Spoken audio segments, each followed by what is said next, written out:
Chapter 16. And when David was a little past the top of the hill, behold, Ziba the servant of Mephibosheth met him, with a couple of asses saddled, and upon them 200 loaves of bread, and 100 bunches of raisins, and 100 of summer fruits, and a bottle of wine.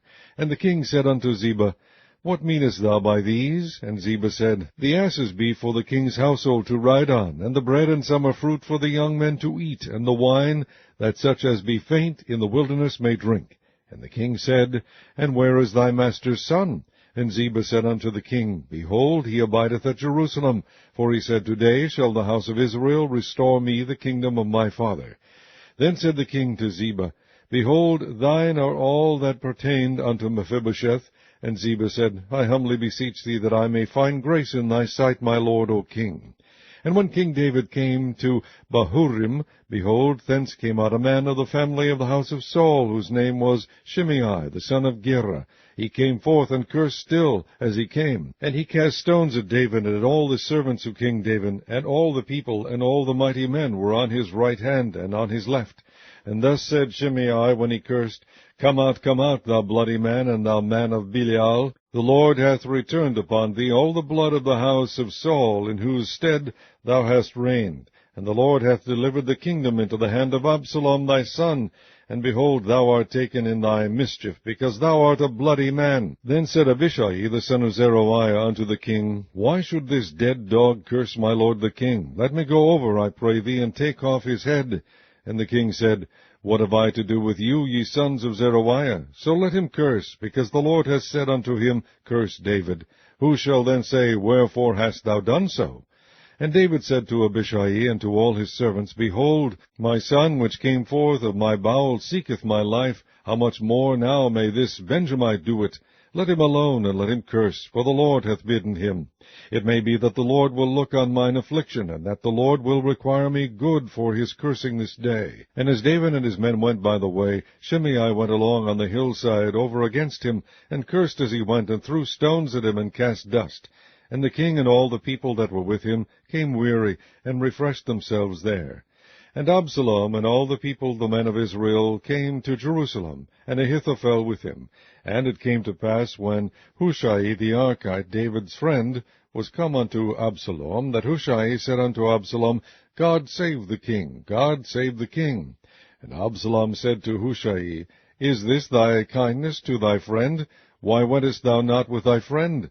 And Hushai said unto Absalom, Nay, but whom the Lord, and this people, and all the men of Israel choose, his will I be, and with him will I abide. And again, whom should I serve? Should I not serve in the presence of his son? As I have served in thy father's presence, so will I be in thy presence. Then said Absalom to Ahithophel, Give counsel among you what we shall do. And Ahithophel said unto Absalom, Go in unto thy father's concubines, which he hath left to keep the house, and all Israel shall hear that thou art abhorred of thy father. Then shall the hands of all that are with thee be strong. So they spread Absalom a tent upon the top of the house, and Absalom went in unto his father's concubines in the sight of all Israel. And the counsel of Ahithophel, which he counselled in those days, was as if a man had inquired at the oracle of God. So was all the counsel of Ahithophel, both with David and with Absalom. Chapter 17.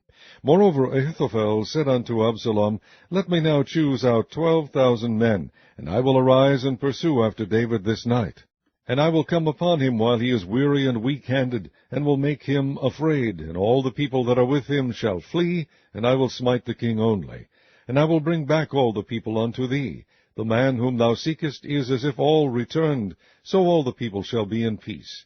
And the saying pleased Absalom well, and all the elders of Israel. Then said Absalom, Call now Hushai the Archite also, and let us hear likewise what he saith. And when Hushai was come to Absalom, Absalom spake unto him, saying, Ahithophel hath spoken after this manner. Shall we do after his saying? If not, speak thou. And Hushai said unto Absalom, The counsel that Ahithophel hath given is not good at this time.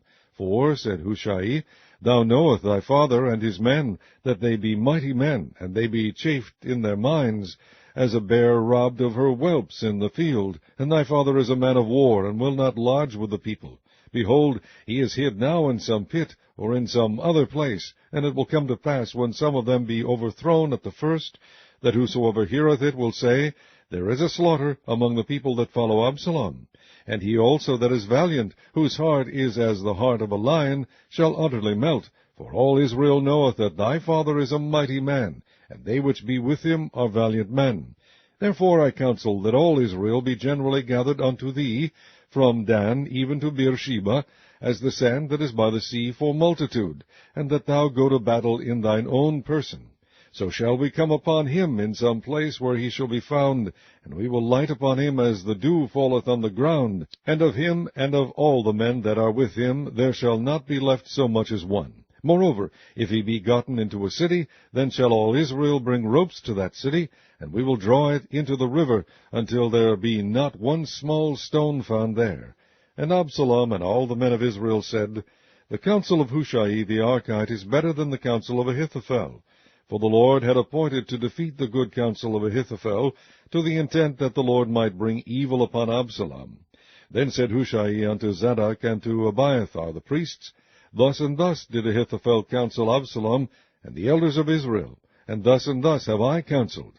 Now therefore send quickly, and tell David, saying, Lodge not this night in the plains of the wilderness, but speedily pass over, lest the king be swallowed up, and all the people that are with him. Now Jonathan and Ahimaaz stayed by En-Rogel, for they might not be seen to come into the city.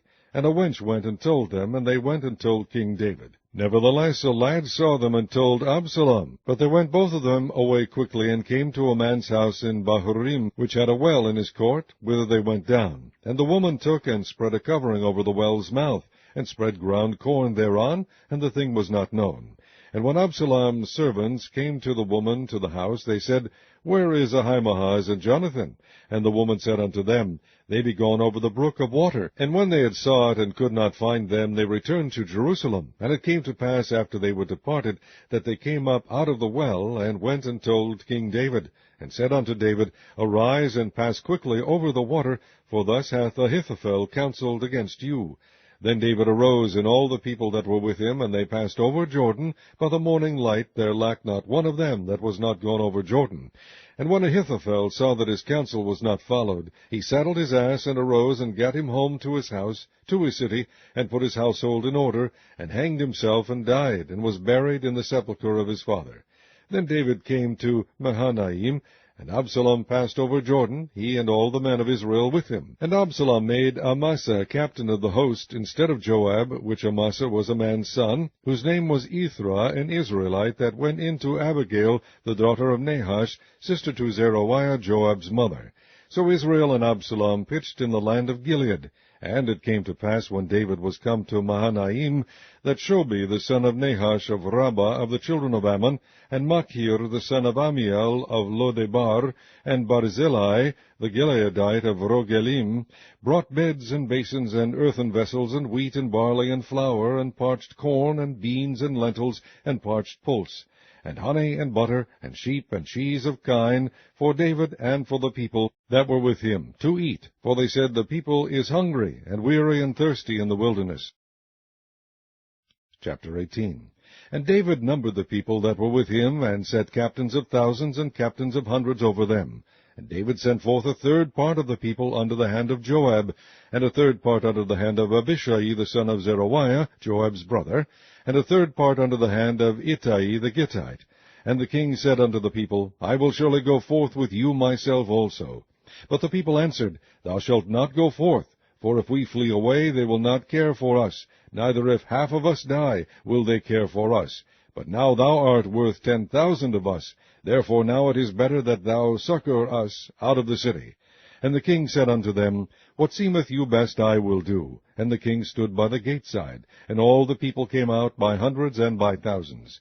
And the king commanded Joab and Abishai and Ittai, saying, Deal gently for my sake with the young man, even with Absalom.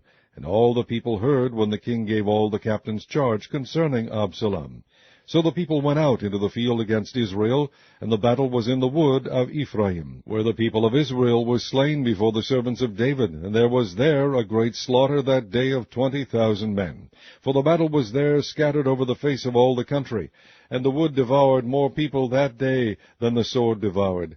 And Absalom met the servants of David, and Absalom rode upon a mule, and the mule went under the thick boughs of a great oak, and his head caught hold of the oak, and he was taken up between the heaven and the earth, and the mule that was under him went away. And a certain man saw it, and told Joab, and said, Behold, I saw Absalom hanged in an oak. And Joab said unto the man that told him, And behold, thou sawest him, and why didst thou not smite him there to the ground? And I would have given thee 10 shekels of silver and a girdle. And the man said unto Joab, Though I should receive 1,000 shekels of silver in mine hand, yet would I not put forth mine hand against the king's son. For in our hearing the king charged thee and Abishai and Ittai, saying, Beware that none touch the young man Absalom. Otherwise I should have wrought falsehood against mine own life, for there is no matter hid from the king, and thou thyself wouldest have set thyself against me. Then said Joab, I may not tarry thus with thee. And he took 3 darts in his hand, and thrust them through the heart of Absalom, while he was yet alive in the midst of the yoke. And 10 young men that bare Joab's armor compassed about, and smote Absalom, and slew him. And Joab blew the trumpet, and the people returned from pursuing after Israel, for Joab held back the people. And they took Absalom, and cast him into a great pit in the wood, and laid a very great heap of stones upon him, and all Israel fled every one to his tent. Now Absalom in his lifetime had taken and reared up for himself a pillar, which is in the king's dale, for he said, I have no son to keep my name in remembrance. And he called the pillar after his own name, and it is called unto this day Absalom's place. Then said Ahimaaz, the son of Zadok, Let me now run, and bear the king tidings, how that the Lord hath avenged him of his enemies. And Joab said unto him, Thou shalt not bear tidings this day, but thou shalt bear tidings another day. But this day thou shalt bear no tidings, because the king's son is dead. Then said Joab to Cushi, Go tell the king what thou hast seen. And Cushi bowed himself unto Joab, and ran.